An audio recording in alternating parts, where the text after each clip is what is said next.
Michael, where are you?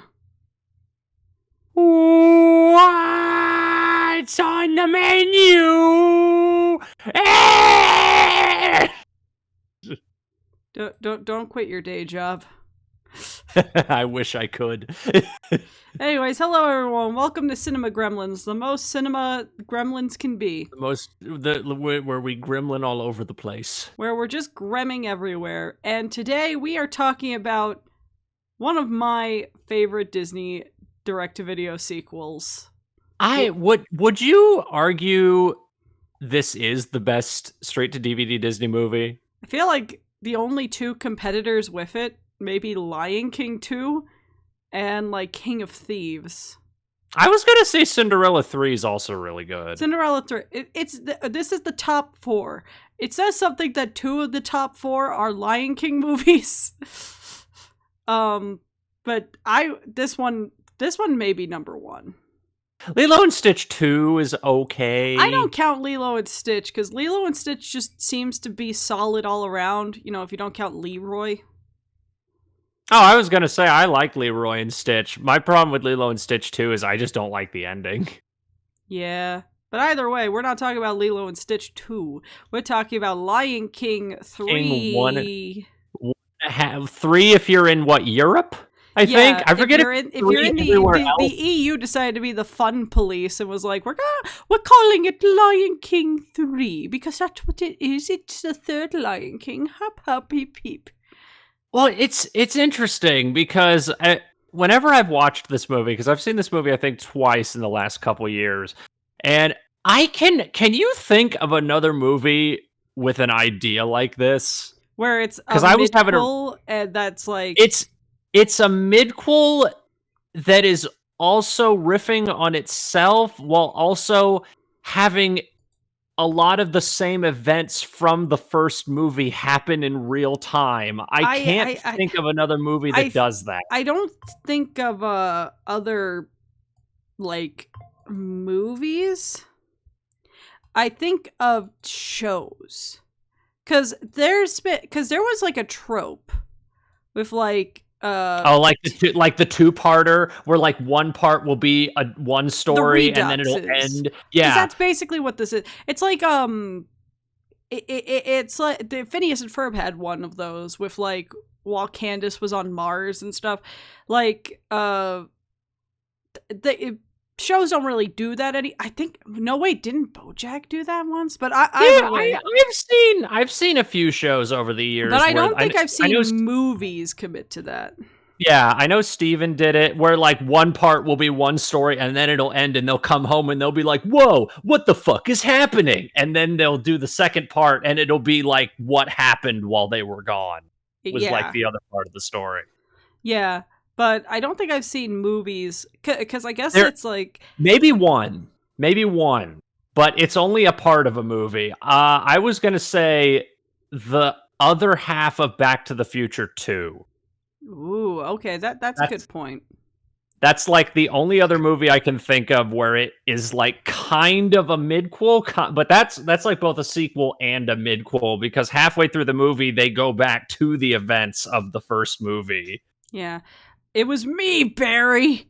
Yeah, but like, I mean, also this movie has, I think, one of the best distinctions of, I think it's the best sidekick project that Disney's ever done, where the subject of the movie is the funny sidekick character, and like, look, I'm just saying, there's a lot of funny sidekick characters that are good in small doses. Yeah. Like, you know, for every Lion King 1.5, you get a Cars 2. Wait, I was going to say, if we're not same-braining on Cars 2 right now, that or Mulan 2. Which, I mean, Mushu's not even the main character in that one. You want to know my Disney hot take? Please don't tell me you like Mulan 2. I like parts of Mulan 2. Okay, I thought you were going to say you like... I like parts of Mulan 2 that don't have Mulan in it.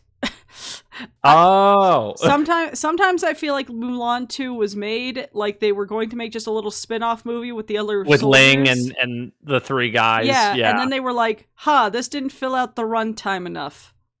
What's Mulan and Shang up to?"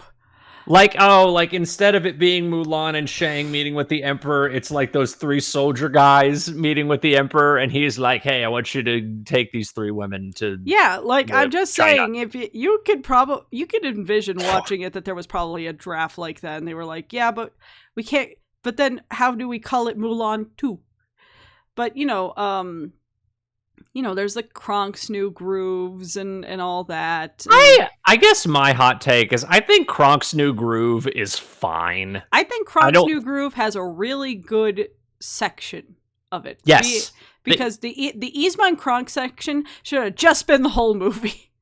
No, that's the thing. I think the movie is fine. I think it's just I don't like it when they do the stupid third act breakup thing with that like Girl Scout. Oh, with Miss Birdie or whatever her name was. Something Bird. I know, but I'm like, that's like the one part where I'm like, I'm fine with that part of the movie until the third act breakup. Then I hate it, and then also when they do the whole thing at the end with the dad coming to the restaurant. Yeah, I mean, Kronk's New Groove. If it wasn't for the fact that Emperor's New School exists, I would have thought that this was like, like the Milo's adventure thing, where this was going to be a show. Oh, like a setup, like a Kronk TV show. And these were 3 shorts that were proof of concept. But Emperor's New School existed, so who knows? But all these things. Timon and Pumbaa seem to be this weird, like, echelon when it comes to Disney sidekicks, where they are just really, really good at being self-carrying. Because I loved the Timon and Pumbaa show growing up. I think that if it was, I think Timon is, to me, the driving force for, I think, the majority of things that they're the leads in. Oh yeah, I mean, Timon is the best of the two. Timon is the best of the two. I just think like maybe this is like because to go into why Lion King 1.5 works so well, I think you have to go into why Timon and Pumbaa as characters work so well. I think it's the thing of like What would you compare them to? They're very much like the Planes, Trains, and Automobiles, John Candy and the Steve Martin John Candy. That type of matchup, and I think you don't see that with a lot. I guess like the big lovable guy and the wise ass. Yeah, and I think you don't see that with the other like Disney sidekicks because a lot of them are solo characters. Just one character. I can't think of a lot of Disney sidekicks like where the it's closest multiple. Thing where you get like 2 characters together is maybe like in the TV show Abu and Iago. Well, in the movie too there is Carpet. Yeah, and there's Carpet, like Carpet and G. Like the Aladdin TV series has a lot of side character episodes. But like, when you go into like Kronk's New Groove, like the best part of Kronk's New Groove was the Yzma and him segment because he had that's what I think makes Timon and Pumbaa work. You have these characters actively working off one another. When you usually get the side character their spotlight, they don't usually get someone to work off of because they're usually the person the main character is working off of. Well, or they create like a wholly original idea because actually, funny enough, what popped in my head when we were talking about this wasn't even a Disney movie. I thought of Bartok. Oh yeah, that Bartok was like, the Magnificent, yeah.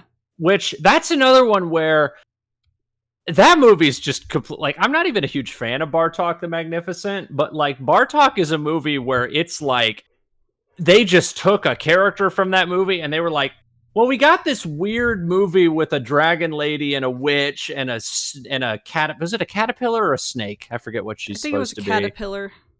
And like, well, we got all this weird shit. What can we do with this? And then Don Bluth went, Bartok. Like, Like, you take Bartok out. I have an idea. Let's get that. You take. my Wait, go on.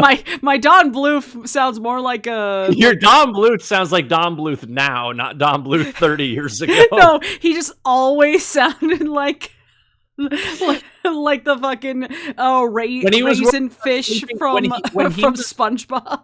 When he was working on Sleeping Beauty when he was like 25 years old, he sounded like, "Hey, Walt, I got some ideas for you." Hey, you know, I really think that Maleficent lady, she should become a big old dragon. You know, and then he continued to do not that in a weird way. You know, like I'm not being weird. It's not about in a weird power. Not in a weird way. I'm saving the dragon thing for a later movie down the line. It's gonna get weird. It's like Markiplier with Lady D. It's like it's not a sex thing. It's power. It's like Maleficent. You can view as like, oh, it's just a cool dragon transformation. You look at Ludmilla. What the fuck was that? Part of that transformation was her butt being big for a sustained period of time, and her boobs popping out like when Sugar Mama ate the single piece of cake after her wedding. Yeah. Like, I remember when Don Bluth was at MomoCon last year, I'm like, I know I shouldn't ask him. But I want to know what the fuck was the idea behind that scene. Because that has too many things in it where there was not some ulterior motive to me. Here's the thing. We'll get back to Lion King 1.5 in a second. I'm sorry. This no. Here's the thing, because I don't know when we're going to talk about a Bluthian production, but it's like it'll probably be Bartok, maybe, because that's probably one of the most forgotten. Yeah, of his movies. But here's my thing. I like to believe that that Don Bluth is actually the most vanilla man in the universe, and this is all out of pure ignorance and whimsy. Well, I've read a bit of his book. I think he was raised a Jehovah's Witness. Oh, those people become freaks. No, that's what I'm saying. But like, I think like, you know, Princess Daphne and stuff. Yeah, that's probably like his standard. And then he's just like, but he himself does not understand the things he creates. He's like, why do people get so weirded out by my characters having their tongues out? It's like a cartoon. It's funny. You know? I remember me and Chi-Chi like 2 or 3 years ago were like having a discussion about like Don Bluth, and we like came to the realization that in like every single movie he's ever made, there's a shot inside of a character's mouth. And we were like, I mean, it's like the thing with like people saying like, were there people with fetishes making Rugrats, because there's always that like inside of the mouth shots and stuff. That, and also there was that storyboard that got released a few years ago. Yeah, with, like, but either way, Lion King. So here's the thing. I think the other thing that makes this sequel, this quill work so well is, man, did they commit to the bit. Like, what, the Mystery Science Theater / bit? I mean full, like, having narrative explanations for the things that happened in the first movie with this, but also to the point that this movie looks so good. Oh, this is probably, I would argue this is probably the best looking straight to DVD of the I would agree, because the whole point was like, I mean, I remember watching behind the scenes featurettes that were in this DVD. I had the 2-disc DVD version, not to be humble brag, but you know, I did. But like one thing they kept saying in every behind the scenes thing was, yeah, the idea for this sequel would not work unless we were able to, you know, kind of be 1-for-1 with the movie. Well, I'm wondering if Disney, if they had to really barter with Disney on that to give them the budget to do that, because even down to the shading, it's super close in this movie. It's fascinating. And if anyone like can find a cheap copy on eBay, I encourage you to get the DVD set for this movie, because the behind the scenes for this is just as fascinating as the movie itself. Do you remember that, like, Who Wants to Be a Millionaire, like, style game they had on the DVD? Yes, I played that all the time. But, like, here, the other thing that makes me like intrigued is, you know who directed this movie? No, I do not. Bradley Raymond, who, you know, the Lion King 1.5 is a great movie. You want to know the other 2 direct-to-video sequels he did before it? Oh no, I looked it up. Hunchback 2. How? Oh no. What a redemption arc. But he also made like the first Tinkerbell movie, and the first Tinkerbell movie is actually pretty good. I just looked at IMDb. Yeah, he went on to do like all of those, like a lot of those Tinkerbell related movies. Yeah, but like Lion King 1.5 is like the peak of his. He also directed. He also directed most of the second season of Green Eggs and Ham. Wow. Okay. Well, good for him. But like, you know, really just love the whole like just how much they commit to it. I also love that this movie still somehow continues the whole thing of these Lion King movies being Shakespeare productions, just with African animals. Wait, what's this one? Rosencrantz and the Gilden are dead. Which I was gonna say, how could you even adapt this into this type of story into Shakespeare? It's actually it's tangentially Shakespeare, because it's actually a tragic comedy absurdist parody of Hamlet that expands upon minor characters from Hamlet. So it's literally, oh my god, it's the 2 characters that are from Hamlet. Yes, so they adapted a parody of Hamlet for their midquel of a parody of Hamlet. I love that is a 40 chest. That's my brain hurts thinking about that. I think that's amazing. And, you know, that also, this movie is further proof that Australian animators are fucking cracked, because it was the Australian studios that did this, who also did, like, Goofy Movie and Goofy Movie 2. Oh, I thought they did most of the straight-to-DVD animated movies. Not all of them, but, like, Disney Toons Australia, because this was it was the studio that did, like, those really well animated episodes of like the Disney afternoon Timon cartoons. And Pumbaa. And Quack Pack and all that, like a Quack Pack, a show that did not deserve to have the budget that it had. Yeah, but I just this movie looks amazing, and it's kind of disgusting how good it looks with the fact that it's a direct-to-video movie. But it makes up for it because it is also written quite well. And if you're a Timon fan, you'll love this movie. Oh no, Timon, I mean, my favorite Lion King character will always be Rafiki, but Timon was always my second favorite. Oh yeah. I also just I guess we need to say what the movie is about. So, you ever wondered what Timon and Pumbaa were doing during like Act 1 and 2 of Lion King? Well, mostly Timon. Pumbaa just kind of appears. He just shows up. Yeah, he just kind of shows up. Like, this is mostly the Timon movie for a lot of it. Which is fair, you know? Basically, Timon is a meerkat that no one understands. Of course. But to the point that he makes a skylight in the tunnel system, which is one of the funniest jokes to me. Can we talk about the Dig a Tunnel song?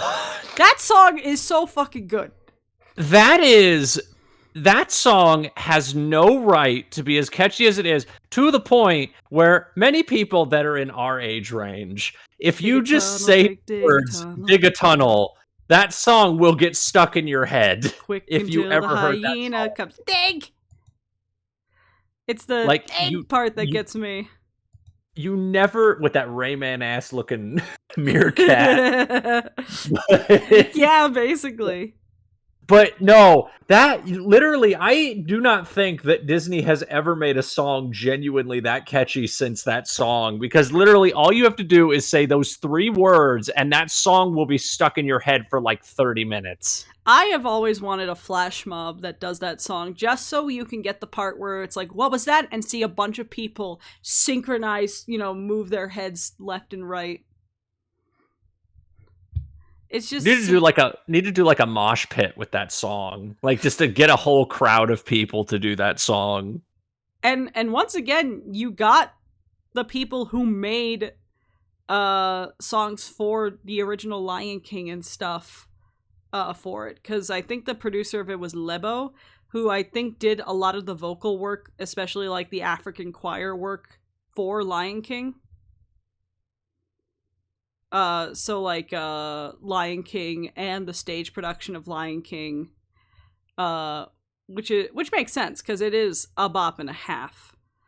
But like but even though Dig a Tunnel is not my favorite song in the whole thing. My favorite song is the song that Timon sings when he's on lookout, because of the soundtrack version. Because the soundtrack version is actually longer and not interrupted by the hyenas. No, you bring up that number. It might be contender for my favorite joke in the movie. what precedes that scene? No. What precedes that song before he starts to look out? The other meerkat on lookout crying? The other, what's his name? I don't remember his name. It's like Sonny or something like that. He has like this like really lighthearted name, and they're just like, oh, look out, Doty's easy. Just look at Sonny over there, and it's this cracked out, tweaked looking meerkat. Just like screaming and saying, "Don't look around! Don't look away!" He just starts like screaming and crying as they like drag him away. And I think it's Kevin Shawn, the guy who plays Timon and stuff that Nathan Lane's not available for. Which I think is a great callback if it is. But like one of my favorite jokes, which I also think is in that like area of the movie, which also acknowledges one of my favorite characters in the movie, which is Uncle Max. That was like Jerry Stiller's like voice period where he did like 10 things over like a 5-year period, because Teacher's Pet came out like the exact same year the movie did. If I had a nickel for every Jerry Stiller Nathan Lane movie, I'd have 2. Oh my god, I didn't even think about that one. Which isn't it's weird that it happened twice, and both Disney. And literally, oh my god, a month apart too. I just looked at the releases. Do you think they even left the carpet for the movie premieres? They were like, I guess we just stay here, man. No, do you think that they recorded both of them at the exact same time? That's the thing I'm more curious about. Is this the dog one? Or is this the cat one? I think it's the cat. It's the cat one, Jerry. Oh, okay. I keep getting my scripts confused. They give me the meerkat one, but sometimes I have the dog one with me. Is David here? Jerry? No, that it's not the dog one. But like, fucking, is that not David? No, that's Ernie Sabella, Jerry. Oh, they're both kind of big guys. Yes, Jerry, we know. No, I thought he was going to confuse Ernie for Jason Alexander, and he just thought he was on Seinfeld again. I don't want to go back! But, like, but no, Uncle Max is my favorite. I love eccentric freaks. But one of my favorite jokes in that is, like, but then the predators die and they turn into grass. We eat the grass, right?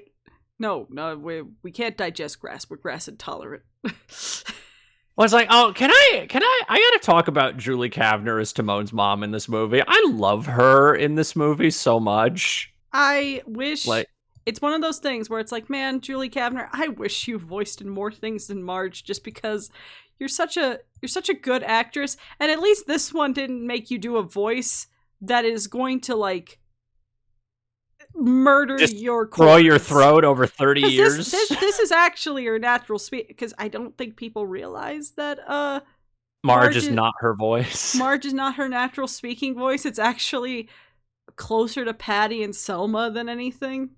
I was gonna say, because when I was listening to her voice in this, I'm like, it's very it's distinct enough that you know it's not Marge. Mm-hmm. Like it's kind of amazing how she was able to like perfectly distinguish like both of these motherly characters, but they don't sound like the same. Like if these two characters are in a room, you would know that they're two different characters based on the voice. Yeah. It just everything the light touches belongs to someone else. You know, I thought you were going to go with a different direction here. I feel like this also is a great movie for doing jokes that are shout-outs to previous things in the first movie without it feeling like cringy. I hate using the word cringy, but you know what I mean. Yeah, like, it doesn't feel like one of those winks where it's like, you get it? Because that was what was in the first movie.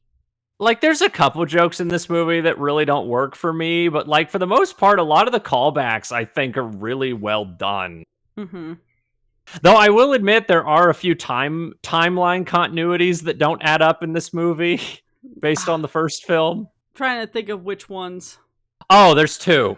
I actually watched both of these movies. I watched the first one and 1.5 a couple months apart, but I remember watching Lion King 1.5. I'm like, that doesn't add up. Okay, so when Timon and Pumbaa first meet, they go to Pride Rock where Simba is, and the reason that the animals all started bowing was because Pumbaa farted and took out like 3 rows of people, and everyone was just like, "Oh, they're bowing." Yeah. And after that scene, well, basically it's them looking for a place to live, and they find this little like cave, like little rock cave next to Pride Rock. Yeah, the baby rock. They go in that little baby rock and they go to sleep, and it is edited like it is the next day, and they don't make any sort of passage of time mention or anything. And then suddenly Simba is Simba's like a walking, talking child. And the song Just Can't Wait to Be King is going on right outside their cave, which also distance-wise doesn't make sense either, because this little cave is like right next to Pride Rock, and in the movie that number was way further away. They're like at an oasis or something, right? Yeah, they're like a mile away from Pride Rock. Here it's like they're like 100 feet away. But like they're doing Just Can't Wait to Be King, and Timon was the reason that all the animals at the end like fell. Yeah. Which is funny. Not accurate. It is. But it's funny. It is, but timeline-wise, that doesn't make sense. And 2, kind of a really big catalyst for the events of the movie, because Timon meets Rafiki before he meets Pumbaa. Mm-hmm. And Rafiki's the one that introduces the concept of Hakuna Matata to him. And that's where he gets the whole thing, and he goes with that for the rest of the movie. In the first movie, he literally says, "Who's the monkey?" in the third act. So, oops. When he meets him in the third act, he literally goes, "Who's the monkey?" So, oops. Oopsie doopsies. There's a bit of a continuity error there. But like, besides those two, it's weirdly impressive how they are able to align everything. One of my favorite things about this movie, that's not even a comedy thing, I love the fact that we actually get to see teenage Simba. Oh, we get to see something with and let me just say, teenage spoony haircut Simba. I hate that hair so much. Is the only time I truly believe Matthew Broderick's voice coming out of Simba. Because, well, they make him very, like, dude bro-y when he's a teenager. I mean, he feels more like Bueller. Yeah, they make him a lot more laid back. Which is why I assume they made him Simba in the first place. Like, but, you know, I like dude bro Simba. It actually makes sense if you're gonna be raised by these two, you know, schmendricks. Like, I'm like, I get the complaints about Broderick as Simba. I've never minded him in I the don't role. mind him. It's just a weird voice to come out of this character. When that you were spawned from Madge Sinclair and James Earl Jones. How did we get a Matthew Broderick from that? Who is this white baby? Whose white baby is this?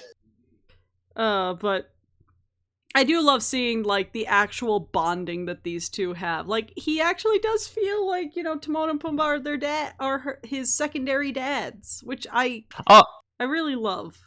My favorite bit with them in the movie, probably the most heartfelt thing in the whole movie, is the ending bit when they do the whole bit from the end of the movie where he like goes to the top of Pride Rock and he roars in the rain. Mm-hmm. He hugs Timon and Pumbaa and he's just like, "Oh, I couldn't have done this without you guys." And I'm like, "Oh, that's actually really sweet. That's really sweet." I really love the little baby Simba having a nightmare and cuddling up to them, and Timon just like getting more and more comfortable with Timon, coming into bed with them, and I'm like, oh, it's a family. Can I talk about the really weird use of licensed music at a couple points in this movie? Because that scene is one of them. Bud. The use of Jungle Boogie. When the use of Jungle Boogie during all of the young Simba scenes is really weird. Timon, I gotta piss. Jungle Boogie. A boogie. Like, it gets to a point where it gets funny after a while, but like the first time you hear it, it's so jarring that they got the rights to use a copyrighted song. I think there's a couple copyrighted songs in this, if I remember correctly, because I know that's the one I distinctly remember. I mean, you got the good and the bad and the ugly theme playing during the snail competition. With the snail contest. I don't know, it's really weird to me hearing like copyrighted music in a Lion King thing. I mean, like, it's not like it's unheard of because Lion Sleeps Tonight was in the first movie. I know, but it's not like the actual it's not, song. Especially when it's used for a montage instead of just, Timon walking around and singing. Oh, yeah, that's another. They do The Lion Sleeps Tonight in this movie, but it's from the main singer who did a lot of the vocalizations in the first movie, the guy who did the opening for Circle of Life. Yeah, he does like a cover of Lion Sleeps Tonight during that scene, and it's a really good cover because it like mixes the style of Lion King's music with the original Lion Sleeps Tonight song. Mm-hmm. And it's a surprisingly good cover, which I don't know if I can even find that on YouTube. I found the scene, but I couldn't find like the straight audio of that scene. Oh, I don't know. I know one of the most divisive parts about this movie, which I don't get why it's divisive, is the Mystery Science Theater parts. Which I'm like, I mean, there's not a lot of them. That's the thing, is that sometimes when I hear people criticize them, they act like that is the whole movie, and I'm like, I think it's literally like 5 scenes. Yeah. It's like 4 or 5 scenes, and it probably all totals out to like 2 minutes. I mean, one of my favorite parts is when they're doing Hakuna Matata and there's a sing-along, and there's the bouncing ball is the bug, and Pumbaa ate the sing-along bug. And you just hear how viscerally disappointed Timon is, being like, Pumbaa, where's the bug? Spit it out. Spit it out. And then it goes back up, but it's like fucking drunk. So it's like stumbling over. Yeah, and it's like stumbling over the words while they're singing. And like, look, Timon and Pumbaa are one of the few characters that actually makes me like gross out jokes, even though they're tame because, well, it's Disney. But like this only works in the silhouette style of Mystery Science Theater when Timon is like humming to himself, picks his nose, and the booger won't come off his finger. and he looks so frightened. And he's just like, and then Pumbaa comes back, he's like, "Were you picking your nose?" "No, I had an itch on the inside." It's one of the reasons I love the Timon and Pumbaa show. These two can have really real conversations. Though I feel like that is what happens when you get Ernie Sabella and Nathan Lane together. because they have such I like natural chemistry. the Timon and Pumbaa show is like such an enigma with like because there's a lot of like modern technology and things Well, in yeah, that because show. It's they kind of really just get put in a. It's like the wee baby bear show where they're just put into a crate and sent places, yeah. which gives you a weird idea of like, wait, so like, is furry Hamlet just happening in the 90s? Like, and Like is this well because it's in the Sahara, we don't know. I was like, to be fair, we don't know. Like, this could take place in modern times, but because it's in the middle of bumfuck nowhere in the desert of Africa, we don't know. Like, I mean, that part of the thing that makes Lion King so monolithic is, I think, the fact that it is timeless because of its well, yeah, setting. I was gonna say, there's nothing. Well, there are things that date it, but they don't date it in a way They that are don't like date it that's in like like tech a or goofy time wise. movie. It's more like trope.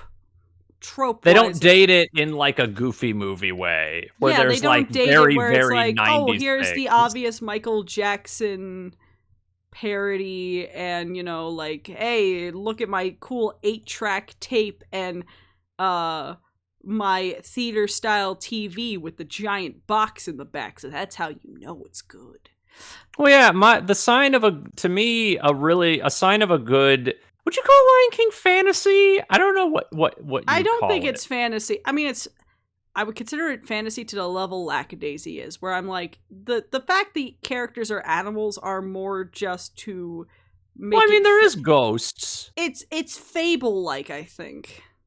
I guess fairy tale ish. I mean, like, would you count Shakespearean plays as fantasy? Yeah, I guess it depends. Hamlet, I would call borderline a fantasy. I would because there is the witches in Yeah. Hamlet and ghosts and things like that.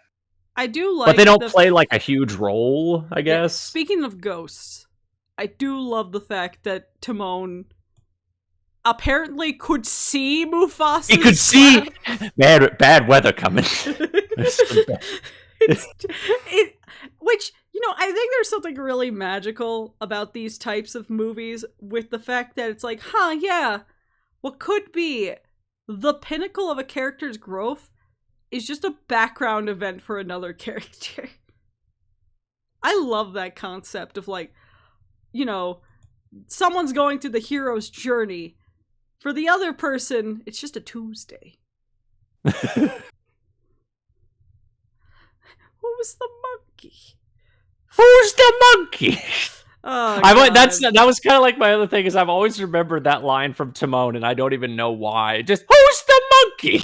I just always remembered that line. I really love the she's gonna eat me. Huh? Or when they're listening to Nala explain Simba going back to Pride Rock, and all they're thinking of is, I don't trust this thing. It's gonna eat us. We've been talking about Timon a lot. I think Pumbaa's also really good in this movie. Pumbaa is just like my one negative with the movie is I feel like Pumbaa doesn't really get a lot to do until like about halfway through the movie. When they need to have like the friendship conflict. Yeah, because for the first act of the movie, he doesn't really do much. Naturally a good boy. Meanwhile, you have little shithead Timon over here. Who's had his head in a hole and up his ass. He wasn't nice to his boyfriend. Meanwhile, you got pure farting Pumbaa here. What I forget, because I know originally in the first Lion King there was going to be, because they do the whole when he was a young warthog. Yes, like in I think in the Lion King 1.5 DVD they actually have the deleted scene of the Timon backstory. And I forget if it was the same. I think it was different, or at least it was a little different of a backstory. I don't remember if it was the same backstory. A little different.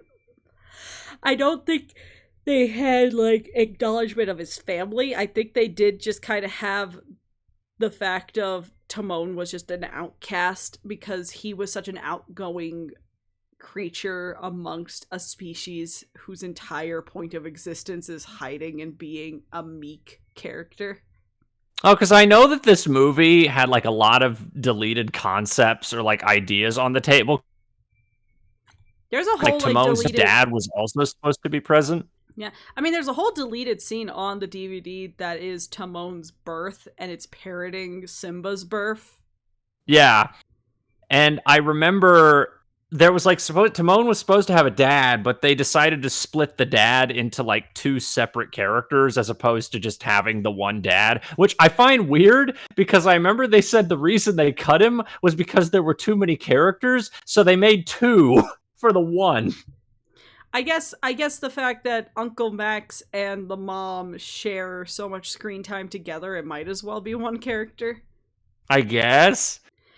But like, I mean, this movie does have a pretty sizable ensemble. I mean, it has like, I think the same amount of characters, if not more, than the first movie. Well, okay, let me see, because there's Timon, Pumbaa, you have Simba. Timon, Pumbaa, Ma, Max, Simba, Nala. No, wait.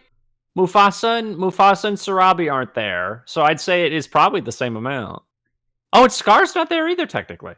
Yeah, because you kind of realize, Timon and Pumbaa in the first movie never actually meet Scar. No, they never once interact with him in the first movie. Yeah, the only time I think canonically that those two have interacted with Scar is in the Timon and Pumbaa show.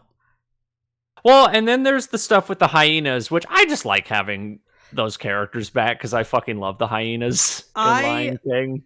If this movie has any legacy, I remember so much art on DeviantArt of Timon and the Whoopi Goldberg hyena Shenzi together. And I'm like, oh. I mean, you know, what if?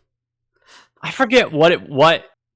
Well, because I just always thought, like, was he, because when I see people ship him, like, is he not supposed to be bullshitting there?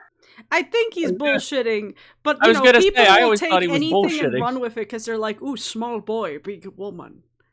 I was gonna say, I mean, I am not opposed to that idea. I have monkey brain. I have monkey brain for small guy, big woman. I have very big monkey brain. Yeah, I mean, someone probably saw the size difference between Timon and Shenzi and was like neuron activated, and they were like, okay, well, you know, what if he wasn't bullshitting? What is her full name? Shenzi Francisca Marina Hyena, something like that? She has a weirdly Italian name, I remember. I gotta find it. What was it? Well, because that was another one where I think that was I just always assumed that name was bullshit too, and he just like thought of as many fucking names that rhyme with Shenzi. I've seen a lot of people like overanalyze this by saying like the fact that she was so taken aback was because it was actually her name. Okay, I found it. Shenzi Marie Predatora Veldetta Jacquelina Hyena. I love that name. Even reading that out loud, that's funny. I mean, this is the biggest thing. This movie's fucking funny. I don't think there's a lot in the Disney direct-to-video library that makes me genuinely laugh out loud as much as this movie. And I'm saying genuinely, because Lord knows there's a lot of shitty moments from the movies that make me laugh in an ironic sense. I'm trying to even think of what would be considered the other, like, funniest Disney Toon movie. I guess maybe Goofy Movie. Yeah. That's, like, the only other one I can think of. If we're thinking sequels, probably Cinderella 3, just because there's so many good moments with the there's, like, 20 meme moments in that movie. But, like, Disney Toon, yeah, probably Goofy Movie and Extremely Goofy Movie when it comes to that. But, like, this movie makes me genuinely laugh out loud so often. Like, I still chuckle at what's on the menu. It's dinner and a show. Like, it's that has imprinted in my head that when I watch the original movie, I've sat. Oh, I do it too. Yeah, I do it too. it's like, Because you remember that teaser trailer too, because it was literally just the opening like 2 minutes of the movie was the teaser trailer. yeah. I like, it's just such a well put. Here's like, I don't know if I have many criticisms of the movie besides the couple timeline things, and I wish Pumbaa did more besides being a certified good boy. But like, I really don't have, like, I feel like even with movies we've liked on this show, I've had enough critiques of them of like what I would have done different. I don't Like, think of much I could do different with this concept. I think I feel like it's a very delicate balance, because I feel like I feel like this movie is a very easy movie to fuck up. oh no, this very easily could have been a Kronk Snooker over a Cars too. Like, very, very easily. Yeah, but the fact that it's not, it's like, I feel like this movie is standing on a tight wire made of tooth floss. I meant to say dental floss, but I committed. Tooth floss? I thought. Did you say tooth? Like with an F? Did you say tooth floss? Hey, I could take your head and throw it off screen. You know I have this power, right? I know you have this power. It doesn't mean you have to do it. I have. God I have. God damn it! No. I have No. the telekinetic powers that only I. You can look possess. like you're conjuring a spell using my head right now. Ooh. What? You know what? I know exactly what to do with you. Well, you look like you're making Timon hold me up right now. Oh god! Where'd you go? Behind the curtain. I'm behind the curtain. Oh, there you There are. I am.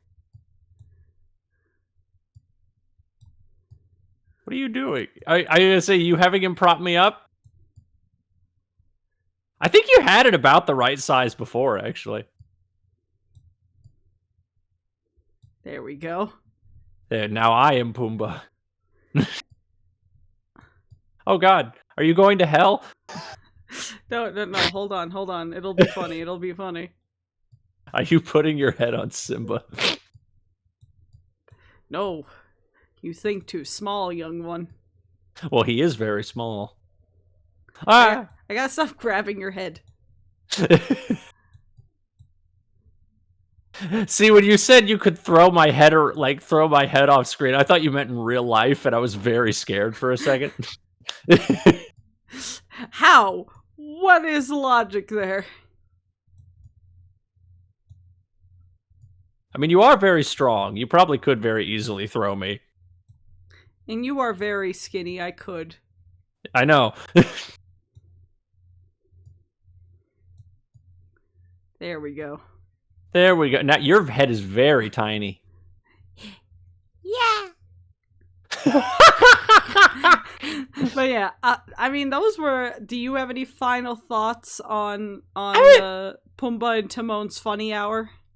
I think it's like, I wouldn't call it a great movie, but I wouldn't say it's as good as the first movie, but I would say Lion King is so weird because it's consistently the most consistent trilogy of movies. Like, It really is.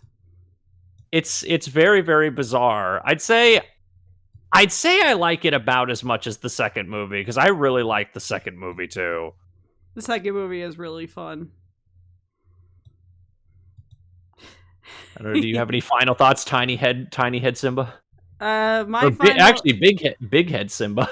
My final thoughts are, I just think it's a fun movie and people need to give it a chance. I think people, when they hear how it is just kind of an absurdist comedy, they kind of get turned off by it. And I'm like, no, you know what? It's fun. It's made by people who obviously love the source material. It's also very short, so like, you know. Oh yeah, it's like an hour 10. Also, I looked at Rotten Tomatoes right now. It's almost an 80 on Rotten Tomatoes. That is a good score, and I think deserved. But like, I also want to acknowledge that there is apparently a thing called the DVD Exclusive Awards. The what? Yeah, because I'm on the Wikipedia, and there, it said awards and nominations. It won an Annie Award, which is interesting. But then it had. Did it win for like what did it win the Annie for? Best Home Entertainment Production. Okay. And was nominated for music in an animated feature, too. For Dig a Tunnel? Just for the movie Oh, in just in general. general. But yeah, apparently there's a thing called the DVD Exclusive Awards where it won every category it was nominated for. It got nominated for Best Character Performance for Nathan Lane, won that. Best Animated DVD Premiere Movie, Best Director of a DVD Premiere Movie, Best Editing of a DVD Premiere Movie, and Oh my Best God. Screenplay of a DVD Premiere What the Movie. hell else was nominated? I don't know. This award lasted from 2001 to 2006. I'm trying to even think. 2004. What the hell else even came out that year straight to DVD? I don't know. I'm scared to see what the official site looks like, given the fact that it, got discontinued in 2006. But I feel like I want to know more about this DVD exclusive awards because this feels made up. It feels like that award show that was made by the guy who made Cool Cat kind of thing, like that level of award. I got a list of direct-to-video movies that came out that year. Okay. Balto 3. Okay. Bionicle 2. Okay. Bratz Starrin' and Stylin'. So, peak content. Felix the Cat Saves Christmas. Kangaroo Jack Good Day USA. I remember that one. That one aired on Cartoon Network a lot. G.I. Joe Valor vs. Venom. Oh, Three Musketeers came out that year. Mickey, Donald, Goofy. Huh. One of these things doesn't belong on this list. Scooby-Doo and the Loch Ness Monster. Uh-huh. Mucha Lucha, The Return of El Malefico. Oh, is that the one with Tim Curry in it? Yeah, the one with Tim Curry. It's really bad. Mickey and Mickey's Twice Upon a Christmas. Is that the CGI one? Yeah. The one with not Roxanne in it? Yeah, the one... Well, I actually found out before we go off on this, I found out a funny production story about that recently. Wasn't it the thing that it was going to be Roxanne, but it was supposed to be Roxanne. They couldn't properly do her hair because of the limitations. They couldn't make her hair look right because of the budget for the straight-to-DVD animation. So they just made a new character and honestly kind of heartlessly mentioned this whole thing of oh, she broke up with you. Or no, they were supposed to mention that she ditched him. Couldn't they just say that Roxanne got a haircut? Well, the weirder thing about it, it's the same actress. Yes, fucking just say that Roxanne got a haircut. This isn't the hardest thing in the world to say. Women do be haircutting. They're she's in her 20s now. She could have gotten a bob cut. You don't know. Wacky stuff. Well, thank you all for joining us for this mid-cool episode of Cinema Gremlins. This mid-episode of Cinema Gremlins. and remember, everyone, always ask yourself, who's the monkey? Who's the monkey? Goodbye! Bye!